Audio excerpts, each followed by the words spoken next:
నమస్కారం, welcome to వంటింటికి దారేది. మీరు మన ఛానల్ని ఫస్ట్ టైం చూస్తున్నట్లయితే తప్పకుండా సబ్స్క్రైబ్ చేయండి, లైక్ చేయటం, షేర్ చేయటం మర్చిపోకండి.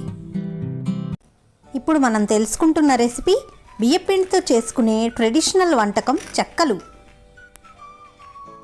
మంచి స్నాక్గా చెప్పుకునే ఈ చెక్కల్ని ఎంతో టేస్టీగా మరెంతో క్రిస్పీగా ఎలా తయారు చేసుకోవాలో ఇప్పుడు మనం తెలుసుకుందాం.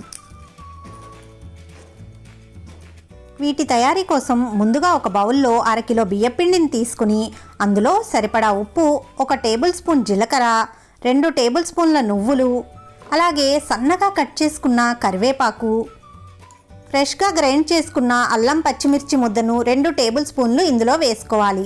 అలాగే ముందుగా నానబెట్టుకున్న 3 టేబుల్ స్పూన్ల పెసరపప్పును కూడా వేసుకోవాలి. అలాగే కరిగించుకున్న బటర్ని 3 టేబుల్ స్పూన్లు నేను వేసుకుంటున్నాను. మీరు ఈ బటర్ ప్లేస్లో నెయ్యినైనా లేదా డాల్డానైనా కూడా వేసుకోవచ్చు.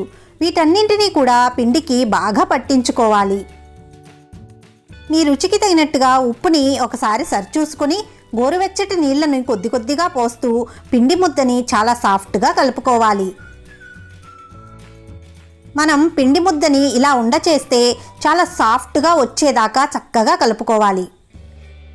ఇలా కొద్ది కొద్దిగా పిండి మిశ్రమాన్ని తీసుకుని చిన్న చిన్న ఉండలుగా తయారు చేసుకుని ప్లేట్లో పెట్టేసుకోవాలి.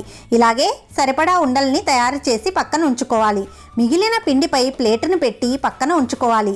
లేదంటే పిండంతా కూడా గాలాడిపోయి ఈ చెక్కలు చక్కగా రావు.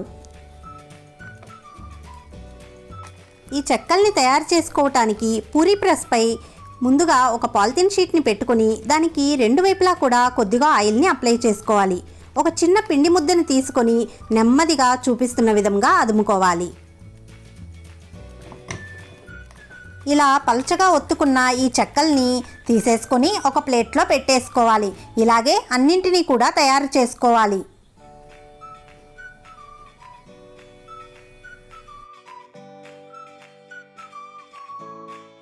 పూరీ ప్రెస్ లేని వాళ్ళు ఏదైనా ఒక పాలిథిన్ షీట్ని తీసుకొని దానిపై కొద్దిగా ఆయిల్ని అప్లై చేసుకోవాలి.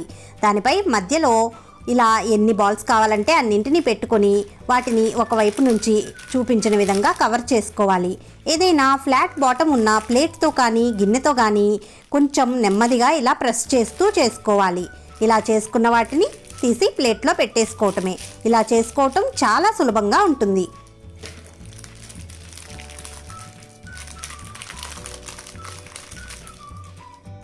ఆయిల్ వేడెక్కిందో లేదో చెక్ చేసుకోవటానికి ఒక చిన్న పిండి ముద్దని అందులో వేసుకోవాలి.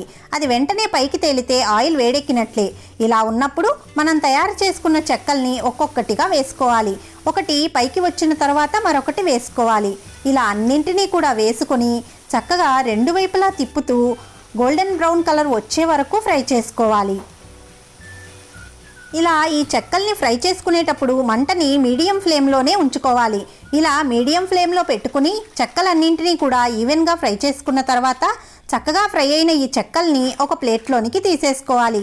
వీటిని వేరొక దానిలోనికి ట్రాన్స్ఫర్ చేసుకోవాలి. ఇంతేనండి, ఎంతో టేస్టీగా ఎంతో క్రిస్పీగా ఉండే చెక్కలు ఎంతో సులభంగా తయారు చేసుకోవచ్చు.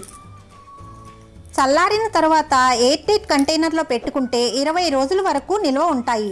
మీరు కూడా తప్పక ట్రై చేయండి.